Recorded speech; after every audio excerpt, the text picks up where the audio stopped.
नमस्कार दोस्तों, आइए जानते हैं आज राजस्थान की बड़ी खबरें। आज की पहली खबर है कि मंदिर स्कूल से 500 मीटर तक खनन और विस्फोट बैन। राष्ट्रीय हरित न्यायाधिकरण एनजीटी ने मंदिर और स्कूल के 500 मीटर के दायरे में खनन और विस्फोट पर रोक लगा दी है। एनजीटी ने कहा कि जहां पर्यावरण संरक्षण व आर्थिक विकास में टकराव की स्थिति हो, वहां पर्यावरण को प्राथमिकता दी जाएगी। जयपुर में बिना अनुमति नहीं बजेगा डीजे। जयपुर शहर में बढ़ते ध्वनि प्रदूषण पर नियंत्रण के लिए पुलिस आयुक्तालय जयपुर ने सख्ती शुरू कर दी है। अब किसी भी सामाजिक या सांस्कृतिक समारोह में बिना अनुमति डीजे या अन्य ध्वनि विस्तारक यंत्रों का उपयोग नहीं किया जा सकेगा। नियम तोड़ने वालों के खिलाफ कानूनी कार्रवाई की जाएगी। आयुक्तालय की ओर से जारी आदेश में कहा गया है कि विभिन्न समारोहों में तीव्र ध्वनि विस्तारक यंत्रों के उपयोग से अत्यधिक शोर प्रदूषण फैल रहा है। इससे बुजुर्गों, बीमार व्यक्तियों, बच्चों और शिशुओं के स्वास्थ्य पर विपरीत असर पड़ता है। वहीं विद्यार्थियों और प्रतियोगी परीक्षार्थियों की पढ़ाई भी प्रभावित होती है। राजस्थान की 11,000 ग्राम पंचायतों का कार्यकाल समाप्त। राजस्थान में निकायों और पंचायतों में अब अफसर राज शुरू हो गया है। 9 नवंबर को जयपुर, जोधपुर और कोटा के सभी 6 नगर निगमों का कार्यकाल खत्म हो गया। इसके साथ ही राज्य की 11,310 ग्राम पंचायतों और 53 नगरीय निकायों में भी जनप्रतिनिधियों का कार्यकाल समाप्त हो चुका है। यानी जब तक नए चुनाव नहीं होते तब तक पूरे प्रदेश में अफसर प्रशासक के रूप में शासन संभालेंगे। यह पहला मौका है जब इतनी बड़ी संख्या में स्थानीय निकायों में जनता के चुने हुए प्रतिनिधि नहीं हैं।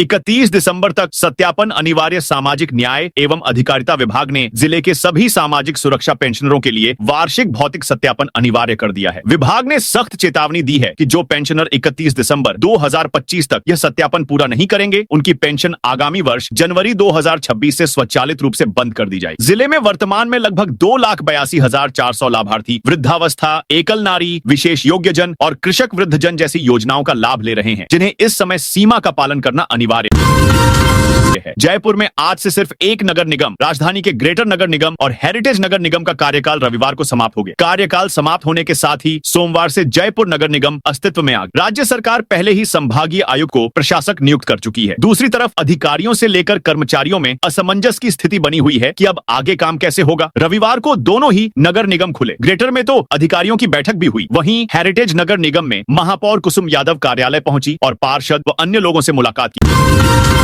पंच सरपंच प्रत्याशी अब पहले से ज्यादा खर्च कर सकेंगे। राजस्थान में पंचायत चुनाव में चुनावी खर्च सीमा में 10% की बढ़ोतरी हो सकती है। ऐसे में पंच सरपंच और जिला परिषद सदस्य का चुनाव लड़ने वाले उम्मीदवार अब पहले से कहीं ज्यादा खर्च कर सकेंगे। सरपंच प्रत्याशी का चुनावी खर्च 50,000 से बढ़ाकर 55,000 रुपए किया जा सकता है। वहीं जिला परिषद सदस्यों के लिए यह लिमिट 1,65,000 हो सकती है। इससे पहले 2019 में पंचायत चुनाव की खर्च सीमा बढ़ाई गई, तब खर्च सीमा दोगुनी कर दी गई। अब 6 साल बाद फिर से इस पर विचार चल रहा है। प्रदेश में पंचायती राज चुनाव की खर्च सीमा राज्य निर्वाचन आयोग निर्धारित करता है। उम्मीदवार आयोग की ओर से तय सीमा से ज्यादा खर्च नहीं कर सकते।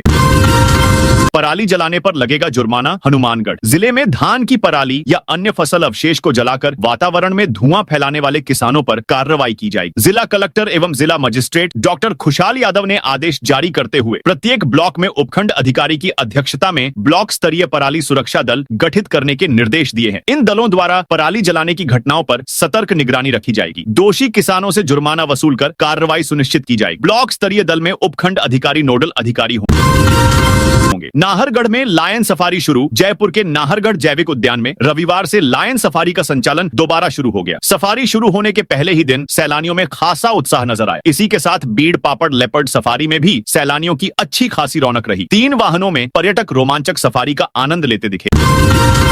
राजस्थान में यहां बनेगा नया आरओबी। नगाने चीजी मंदिर से महिला थाना रोड होकर रानी बाजार औद्योगिक क्षेत्र में जाने वाले मार्ग पर 1.5 से लंबित रेलवे ओवरब्रिज अब आकार लेगा। रेलवे फाटक बंद होने से इस रेलवे क्रॉसिंग पर लोग परेशान होते हैं। राजस्थान सरकार ने पिछले बजट 2024 से 25 में इसके निर्माण की घोषणा की थी। अब करीब 1.5 साल से ज्यादा समय निकल चुका है। भजनलाल सरकार ने ओवरब्रिज निर्माण के लिए 40 करोड़ रुपए का बजट जारी कर दिया है। यह कार्य सार्वजनिक निर्माण विभाग को सौंपा गया है। विभाग ने 52 करोड़ रुपए की अनुमानित लागत की डिटेल प्रोजेक्ट रिपोर्ट डीपीआर तैयार की है। डीपीआर और लागत राशि की स्वीकृति के प्रस्ताव को सरकार ने स्वीकृति दी है। अब आरओबी के लिए निविदा प्रक्रिया शुरू की जाएगी। हेडिंग सुझाव।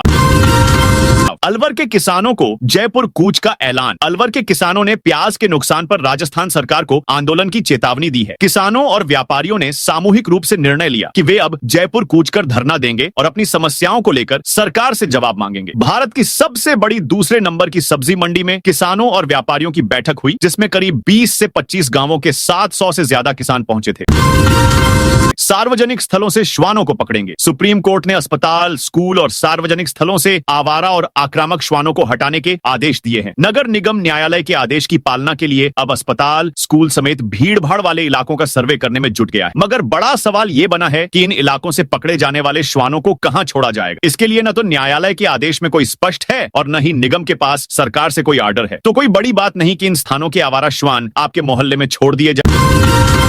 चलती ट्रेन से कचरा फेंका, कर्मचारी को नौकरी से हटाया। चलती ट्रेन से कचरा फेंकने पर संविदा कर्मचारी को अपनी नौकरी से हाथ धोना पड़ा। दरअसल अजमेर सियालदाह एक्सप्रेस ट्रेन संख्या 12,987 से कचरा बाहर ट्रैक पर फेंकने का वीडियो सामने आया था। वीडियो में on board housekeeping staff OBHS Sanjay Singh चलती ट्रेन से कचरा फेंकते हुए नजर आ रहा है। मामला 4 नवंबर का है। उसने आगरा के पास ट्रैक पर कचरा फेंका था। इसका एक यात्री ने वीडियो बना लिया और बाद में रेलवे को भेज दिया। 7 नवंबर को मामला प्रशासन की जानकारी में आया। प्रशासन ने जांच के बाद 9 नवंबर को सुबह संविदा कर्मचारी संजय सिंह को बर्खास्त कर दिया। फलोदी सड़क हादसे में सुप्रीम कोर्ट ने 2 हफ्ते में मांगी रिपोर्ट। राजस्थान के फलोदी में हुए भीषण सड़क हादसे के मामले में सुप्रीम कोर्ट ने स्वतः संज्ञान लेते हुए बड़ा कदम उठाया है। अदालत ने राष्ट्रीय राजमार्ग प्राधिकरण NHAI, सड़क परिवहन मंत्रालय और गृह मंत्रालय को नोटिस जारी किया है। कोर्ट ने NHAI और सड़क परिवहन मंत्रालय से एक्सप्रेस हाईवे का सर्वे कर 2 सप्ताह के भीतर रिपोर्ट मांगी है। सुप्रीम कोर्ट ने यह भी पूछा है कि इन हाईवे के किनारे कितने ढाबे संचालित हो रहे हैं और क्या उन्हें अनुमति प्राप्त है। अदालत ने राजस्थान और तेलंगाना के मुख्य सचिवों को भी तलब करने का निर्देश दिया है। इन मामलों पर सुप्रीम कोर्ट ने वरिष्ठ अधिवक्ता आत्माराम नाडकर्णी को अमिकस क्यूरी न्याय मित्र नियुक्त किया है।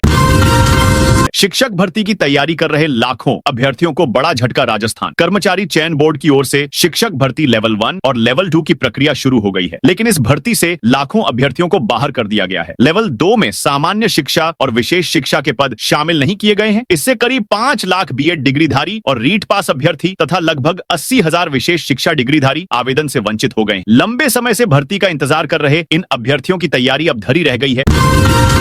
राजस्थान की 106 खानों पर PMO सख्त। राज्य सरकार ने पिछले 1 दशक में मेजर मिनरल्स की 111 खानों की नीलामी तो कर दी, लेकिन इनमें से अब तक सिर्फ 5 खान ही संचालित हो पाई हैं। अब इन खानों की प्रगति की सीधी मॉनिटरिंग प्रधानमंत्री कार्यालय PMO और केंद्रीय खान मंत्रालय से शुरू हो गई है। सूत्रों के अनुसार 17 नवंबर को PMO वीडियो कॉन्फ्रेंस के माध्यम से समीक्षा करेगा, जबकि 20 नवंबर को केंद्रीय खान सचिव जयपुर आकर अधिकारियों और आवंटियों से चर्चा करें। कबड्डी लीग में भिड़ेंगी 8 टीमें। दुबई में होंगे मुकाबले। भारतीय कबड्डी को अंतरराष्ट्रीय स्तर पर नई पहचान दिलाने के उद्देश्य से कैनवी प्रीमियर कबड्डी लीग के सीजन 2 का शुभारंभ किया गया है। इस मौके पर लीग की ग्रैंड ट्रॉफी का अनावरण किया गया। सीजन 2 का आयोजन जल्द ही दुबई में होने जा रहा है, जहां भारतीय खेल भावना और टीम स्पिरिट का शानदार प्रदर्शन देखने को मिलेगा। कार्यक्रम में मुख्य अतिथि के रूप में प्रसिद्ध कबड्डी खिलाड़ी प्रदीप नरवाल, कैनवी स्पोर्ट्स फेडरेशन के फाउंडर डायरेक्टर शिव कुमार बेनीवाल, दीपक राय, अंतरराष्ट्रीय खिलाड़ी और CPKL की आइकॉन प्लेयर पूजा सिहाग तथा ग्रेटर नगर निगम की महापौर सौम्या गुर्जर सहित अन्य मौजूद रहे। समारोह में देश भर से आए कबड्डी खिलाड़ियों और विभिन्न राज्यों के प्रतिनिधियों ने भी शिरकत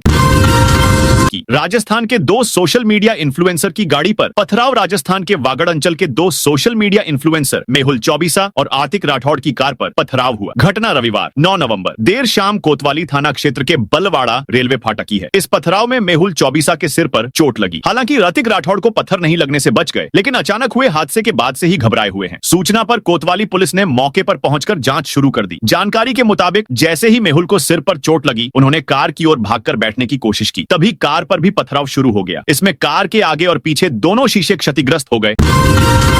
अजमेर स्थित वक्फ संपत्ति पर मालिकाना हक का विवाद। राजस्थान हाईकोर्ट ने अजमेर के आशागंज स्थित एक वक्फ संपत्ति पर यथास्थिति के आदेश दिए हैं। जस्टिस सुदेश बंसल की अदालत में मनोहर दास की अपील पर सुनवाई हुई। अजमेर डीजे कोर्ट के फैसले के खिलाफ ये अपील की गई थी। इसमें डीजे कोर्ट ने इस संपत्ति को वक्फ की संपत्ति मानते हुए अपीलकर्ता का दावा खारिज कर दिया था। कम बोली लगाकर टेंडर लेने पर देनी होगी extra security. Rajasthan high court Jodhpur ने एक अहम फैसला दिया है, जिसका सीधा असर राज्य में सरकारी टेंडर लेने वाले ठेकेदारों पर पड़ेगा। जस्टिस मुन्नूरी लक्ष्मण और जस्टिस बिपिन गुप्ता की डिवीजन बेंच ने टेंडर प्रक्रिया से जुड़े नियम 75A को वैध करार दिया है, जिसके तहत जो ठेकेदार सरकार द्वारा तय की गई कीमत से 15% या उससे भी काफी कम रेट पर टेंडर हासिल करते हैं, उन्हें अतिरिक्त जमानत राशि सिक्योरिटी देनी होगी। दरअसल राज्य के 11 ठेकेदारों ने अलग अलग याचिकाओं में इस नियम को कोर्ट में चुनौती दी थी। इनमें जोधपुर, उदयपुर, बीकानेर, जयपुर, सिरोही और प्रतापगढ़ के ठेकेदार शामिल थे। बीएड बीएसटीसी स्टूडेंट्स की ऑनलाइन अटेंडेंस लगेगी। बीएड बीएसटीसी कर रहे प्रशिक्षणार्थी अब इंटर्नशिप के दौरान सरकारी स्कूलों से बंक नहीं मार सकेंगे, उनकी उपस्थिति ऑनलाइन दर्ज होगी। अब तक कई सरकारी स्कूलों में प्रशिक्षणार्थी प्रिंसिपल से 60 गांठ कर कई दिन स्कूल नहीं आते थे और इंटर्नशिप प्रमाण पत्र ले जाते थे। ऑनलाइन उपस्थिति के कारण स्कूल आना ही होगा। हाल ही में विभाग को शिकायत मिली थी कि कई जगह इंटर्नशिप करने वाले बीएड बीएसटीसी प्रशिक्षणार्थी स्कूल में उपस्थिति दिए बिना ही प्रमाण पत्र ले रहे हैं। माध्यमिक शिक्षा निदेशक ने यह आदेश जारी किया है। उदयपुर को मिला best non motorised transport system award urban mobility India conference एवं उदयपुर एक्सपो 2025 में। उदयपुर ने देश भर में राजस्थान का गौरव बढ़ाया है। उदयपुर स्मार्ट सिटी लिमिटेड को श्रेष्ठ नॉन मोटराइज्ड परिवहन प्रणाली वाले शहर श्रेणी में उत्कृष्टता पुरस्कार प्रदान किया गया है। पुरस्कार वितरण के दौरान केंद्रीय शहरी विकास मंत्री मनोहर लाल खट्टर एवं राज्य मंत्री तोखन साहू मौजूद रहे। राजस्थान सरकार की ओर से यह सम्मान ग्रहण करते हुए नगरीय विकास एवं स्वायत्त शासन मंत्री झाबर सिंह खर्रा ने इसे राज्य के सतत, हरित और नागरिक हितैषी शहरी विकास मॉडल की सामूहिक उपलब्धि बताया। जैसलमेर में एक ही बस्ती में 10 नल कनेक्शन काटे। जैसलमेर शहर की गफूर भट्टा कच्ची बस्ती में जलदाय विभाग पीएचईडी ने पुलिस के साथ मिलकर अवैध नल कनेक्शनों के खिलाफ एक बड़ी कार्रवाई को अंजाम दिया। टीम ने अलग अलग जगहों से 10 अवैध नल कनेक्शन काटे। इस दौरान एक एक्वा वाले पानी बेचने वाले के यहाँ भी दबिश देकर पानी का अवैध कनेक्शन काटा गया। विभाग ने यह स्पष्ट कर दिया है कि इन सभी दोषियों के खिलाफ कोतवाली थाना में नामजद मुकदमा दर्ज करवाया जाएगा और उनसे पानी की चोरी की पूरी वसूली भी की जाएगी। किसानों को आत्मनिर्भर बनाने की दिशा में नई पहल किसानों को आत्मनिर्भर बनाने, रोजगार से जोड़ने और जैविक खेती को बढ़ावा देने के लिए ब्रह्मा कुमारीज के कृषि एवं ग्राम विकास प्रभाग ने राजर्षि आदर्श वाटिका के माध्यम से देशव्यापी अभियान शुरू किया है। आबू रोड में 1 बीघा जमीन पर डेमो वाटिका स्थापित कर नर्सरी, फल, सब्जी, मसाला समेत 16 प्रकार के कृषि उद्योगों का व्यावहारिक प्रशिक्षण दिया जा रहा है। तपोवन परिसर स्थित किसान प्रशिक्षण केंद्र में हर महीने 2 बैच, प्रत्येक में 100 किसानों को 3 दिवसीय आवासीय प्रशिक्षण दिया जाता है। इसका उद्देश्य किसानों की रासायनिक खाद कीटनाशकों पर निर्भरता घटाकर जैविक, यौगिक व प्राकृतिक खेती को बढ़ावा देना है। यह मॉडल भारत सरकार के राजर्षि ग्राम प्रकल्प की अवधारणा पर आधारित है, जिसमें ग्राम विकास, आर्थिक स्वावलंबन और किसानों की खुशहाली पर जोर दिया गया है। बांध बारैठा में बनेगा बायोलॉजिकल पार्क। भरतपुर जिले के प्रसिद्ध बारैठा बांध क्षेत्र में अब जयपुर बायोलॉजिकल पार्क जैविक उद्यान की तर्ज पर नया बायोलॉजिकल पार्क विकसित किया जाए। इसके लिए 35 से 50 हेक्टेयर क्षेत्र में विकास कार्य किए जाएंगे। मुख्यमंत्री की बजट घोषणा के तहत इस परियोजना की स्वीकृति दी गई है, जिसके लिए 1 करोड़ रुपए की राशि सैंक्शन की गई। वन विभाग के अधिकारियों के अनुसार पार्क की रूपरेखा तैयार की जा रही है। इसमें पर्यटकों के लिए view point, nature trail, interpretation centre, walking track और पार्किंग एरिया जैसी सुविधाएं विकसित की जाएंगी। शालीमार एक्सप्रेस व बाड़मेर यशवंतपुर एक्सप्रेस में किया गया बड़ा बदलाव। उत्तर पश्चिम रेलवे ने बाड़मेर स्टेशन से संचालित 2 प्रमुख ट्रेनों में बड़ा परिवर्तन किया है। जोधपुर मंडल के मंडल रेल प्रबंधक ने बताया कि रेलवे के आधुनिकीकरण अभियान के तहत अब बाड़मेर जम्मूतवी शालीमार एक्सप्रेस को एलएचबी रैक से चलाया जाएगा। बाड़मेर यशवंतपुर एसी एक्सप्रेस का संचालन इलेक्ट्रिक इंजन से किया जाएगा। मंडल रेल प्रबंधक ने बताया कि यह परिवर्तन ऊर्जा दक्षता बढ़ाने, पर्यावरण संरक्षण की दिशा में महत्वपूर्ण कदम है। इससे यात्रियों को बेहतर सुविधा मिलेगी, रेल संचालन अधिक सुगम होगा। एलएचबी कोच अधिक सुरक्षित, टिकाऊ, उच्च गति के लिए उपयुक्त माने जाते हैं। इलेक्ट्रिक इंजन से ट्रेन संचालित होने से ईंधन की बचत, ध्वनि प्रदूषण में कमी के साथ ही यात्रा की गति में सुधार होगा। निकाय पंचायत चुनावों में शैक्षणिक योग्यता अनिवार्य करने पर असमंजस। प्रदेश में शहरी निकायों और पंचायती राज संस्थाओं के चुनावों में शैक्षणिक योग्यता अनिवार्य कर अनपढ़ों को चुनाव लड़ने से रोकने के प्रावधान पर फिलहाल असमंजस बना हुआ है। सरकार में उच्च स्तर पर इसे लेकर विचार मंथन चल रहा है, लेकिन कोई फैसला नहीं होने से वेट एंड वॉच की स्थिति बनी हुई है। इसे लेकर सरकार के भीतर अलग अलग राय सामने आ रही है। बता दें कि वसुंधरा राजे की अगुवाई वाली बीजेपी सरकार ने 2015 में पंचायती राज और शहरी निकाय चुनावों के लिए शैक्षणिक योग्यता लागू की थी, जिसे साल 2019 में गहलोत सरकार ने इस प्रावधान को हटा दिया। जयपुर समेत 3 जिलों में नहीं बने जन्म मृत्यु सर्टिफिकेट। जयपुर, जोधपुर और कोटा में जन्म मृत्यु प्रमाण पत्र समेत कई काम आज प्रभावित हुए। रजिस्ट्रेशन करवाने आए लोगों को वापस लौटना पड़ा। तीनों ही जिलों में गहलोत सरकार के समय बने 2-2 नगर निगम के एक होने से परेशानी का सामना करना पड़ा। दरअसल जयपुर के साथ जोधपुर और कोटा में 6 निगमों के बोर्ड का कार्यकाल रविवार को खत्म होगी। सोमवार से यहां संभागीय आयुक्त ने प्रशासक के तौर पर काम संभाला। तीनों ही जगह एक निगम बनने के बाद पहले दिन लोगों को भारी परेशानी हुई। सॉफ्टवेयर अपडेट नहीं होने और स्टेशनरी नए नगर निगम के अनुरूप नहीं होने के कारण लोगों को वापस लौटा दिया। राजस्थान के शिक्षा विभाग का सभी स्कूलों को आदेश, राजस्थान के विद्यालयों में बच्चों का स्वास्थ्य रिकॉर्ड कागजों में नहीं बल्कि शाला दर्पण पोर्टल पर डिजिटल रूप में सुरक्षित रहेगा। निदेशक माध्यमिक शिक्षा बीकानेर की ओर से शाला स्वास्थ्य परीक्षण कार्यक्रम के तहत यह नई पहल शुरू की गई है। इस व्यवस्था से विद्यार्थियों की सेहत पर न केवल निरंतर निगरानी रखी जा सकेगी बल्कि स्वास्थ्य से जुड़ी आवश्यक सहायता भी समय पर उपलब्ध कराई जाएगी। इन स्कूलों में भी छात्राओं को मिलेंगे 1,50,000 रुपए। राजस्थान सरकार ने छात्रा सशक्तिकरण की दिशा में एक और कदम बढ़ाते हुए लाडो प्रोत्साहन योजना का दायरा अब निजी विद्यालयों तक बढ़ा दिया है। अब इस योजना का लाभ मान्यता प्राप्त गैर सरकारी विद्यालयों में अध्ययनरत छात्राओं को भी मिलेगा। योजना के तहत जिन छात्राओं का जन्म शासकीय या सरकार से संबद्ध स्वास्थ्य केंद्रों में हुआ है, उन्हें 1,50,00,000 रुपए की आर्थिक सहायता 7 किस्तों में प्रदान की जाएगी। पराली जलाने पर लगेगा जुर्माना। हनुमानगढ़ जिले में धान की पराली या अन्य फसल अवशेष को जलाकर वातावरण में धुआं फैलाने वाले किसानों पर कार्रवाई की जाएगी। जिला कलेक्टर एवं जिला मजिस्ट्रेट खुशहाल यादव ने आदेश जारी करते हुए प्रत्येक ब्लॉक में उपखंड अधिकारी की अध्यक्षता में ब्लॉक स्तरीय पराली सुरक्षा दल गठित करने के निर्देश दिए हैं। इन दलों द्वारा पराली जलाने की घटनाओं पर सतर्क निगरानी रखी जाएगी। निकाय चुनाव में बड़ा अपडेट। राजस्थान में पंचायती राज और नगर निकाय चुनावों से पहले सरकार एक बड़ा फैसला लेने की तैयारी में है। राज्य सरकार राजस्थान पंचायती राज अधिनियम और राजस्थान नगर निगम अधिनियम में संशोधन के लिए अध्यादेश लाने पर विचार कर रही है, ताकि इन दोनों चुनावों से केवल 2 बच्चे होने की शर्त को हटाया जा सके। इससे चुनाव लड़ने वाले उम्मीदवारों पर ऐसी बाध्यता खत्म हो जाएगी। आरएसएस प्रमुख मोहन भागवत का 4 दिन जयपुर में प्रवास। राष्ट्रीय स्वयंसेवक संघ के सरसंघचालक मोहन राव भागवत 13 नवंबर से 4 दिन के लिए जयपुर प्रवास पर रहेंगे और यहां कई कार्यक्रमों में भाग लेंगे। यहां जारी बयान के अनुसार डॉक्टर भागवत संघ के शताब्दी वर्ष पर आयोजित कार्यक्रमों के लिए 13 से 16 नवंबर तक राजस्थान के प्रवास पर रहेंगे। प्रचार के अंतिम दिन अशोक गहलोत ने नरेश मीणा को बताया मिसगाइड। राजस्थान की अंता विधानसभा सीट पर 11 नवंबर को होने वाले उपचुनाव में प्रचार का शोर रविवार शाम थम गया। ठीक उसी दिन पूर्व मुख्यमंत्री अशोक गहलोत ने निर्दलीय उम्मीदवार नरेश मीणा पर ऐसा बयान दिया जो अब पूरे प्रदेश की राजनीतिक गलियारों में गूंज रहा है। इस दौरान कांग्रेस के बड़े नेता मंच पर मौजूद थे। भाषण में अशोक गहलोत ने कहा कि पता नहीं नरेश किन के हाथों में खेल रहा है। जो इसे गाइड कर रहा है वो इसका दुश्मन है, हितैषी नहीं। गहलोत यही नहीं रुके। उन्होंने आगे कहा कि मुझे दुख होता है कि नरेश जैसा नौजवान लड़का मिसगाइड होकर राजनीति कर रहा है। बेवजह मीणा समाज को क्यों परेशान कर रहा है? मैं मीणा समाज से अपील करता हूं कि समझदारी से काम लें। प्रखर राजस्थान कार्यक्रम के तहत 11 से 15 नवंबर तक शिक्षकों का होगा प्रशिक्षण। शिक्षा की गुणवत्ता को सशक्त बनाने और प्राथमिक स्तर पर बच्चों की सीखने की क्षमता को बेहतर करने के उद्देश्य से प्रखर राजस्थान कार्यक्रम के तहत जिले में तृतीय क्लस्टर स्तरीय कार्यशालाएं 11 से 15 नवंबर तक आयोजित की जाएंगी। इस दौरान शिक्षकों को नई शिक्षण तकनीकों, मूल्यांकन पद्धतियों और आधुनिक शैक्षणिक सामग्री से परिचित कराया जाएगा।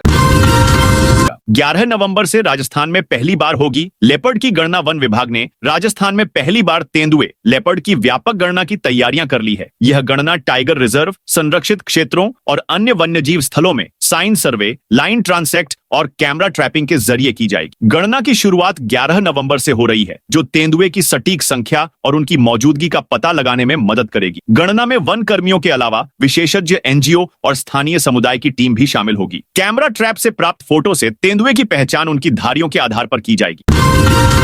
पाकिस्तान से हनुमानगढ़ के रास्ते हथियारों की सप्लाई जम्मू कश्मीर पुलिस और फरीदाबाद पुलिस ने एक ज्वाइंट ऑन ऑपरेशन में कश्मीर के एक डॉक्टर को 350 किलोग्राम विस्फोटकों और हथियारों के बड़े जखीरे के साथ गिरफ्तार किया है। मुजम्मिल शकील नाम के आरोपी डॉक्टर ने पूछताछ में कई बड़े खुलासे किए हैं और इनमें राजस्थान का भी नाम सामने आया है। फरीदाबाद के सीपी सत्येंद्र कुमार ने सोमवार को प्रेस कॉन्फ्रेंस की।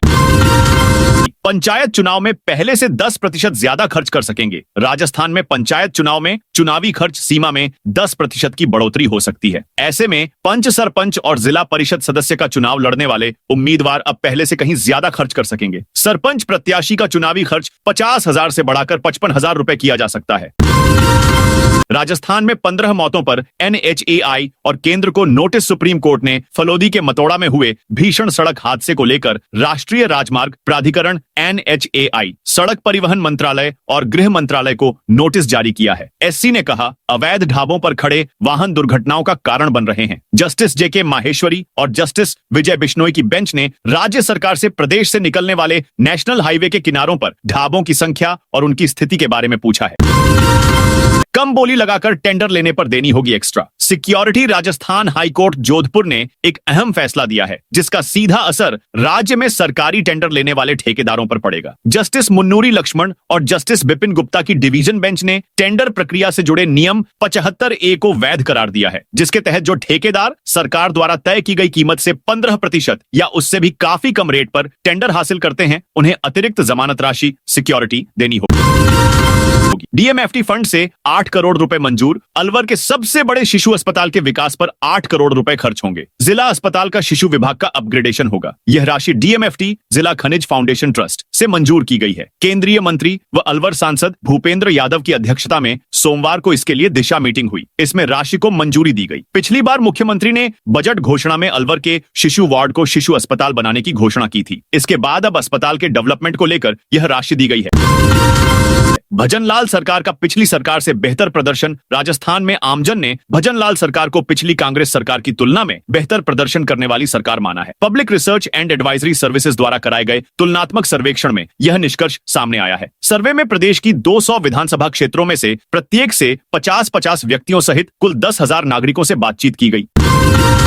पंचायत समिति प्रधानों को प्रशासक लगाने की मांग सीकर में पंचायती राज संस्थाओं के जनप्रतिनिधियों ने पंचायत समितियों के प्रधान को प्रशासन लगाने की मांग की है। जनप्रतिनिधियों ने कहा कि ग्रामीण क्षेत्र के विकास को बिना रोक टोक जारी रखने के लिए पंचायत समितियों का एक्टिव रहना जरूरी है। उपजिला प्रमुख ताराचंद धायल के नेतृत्व में दिए CM के नाम दिए ज्ञापन में लिखा, राजस्थान में पंचायत राज संस्थाओं के चुनाव नहीं होने पर राजस्थान सरकार ने राजस्थान पंचायत राज अधिनियम 1994 की धारा 95 के तहत निवर्तमान सरपंचों को प्रशासक व निवर्तमान वार्ड पंचों को प्रशासकीय समिति का सदस्य नियुक्त किया है।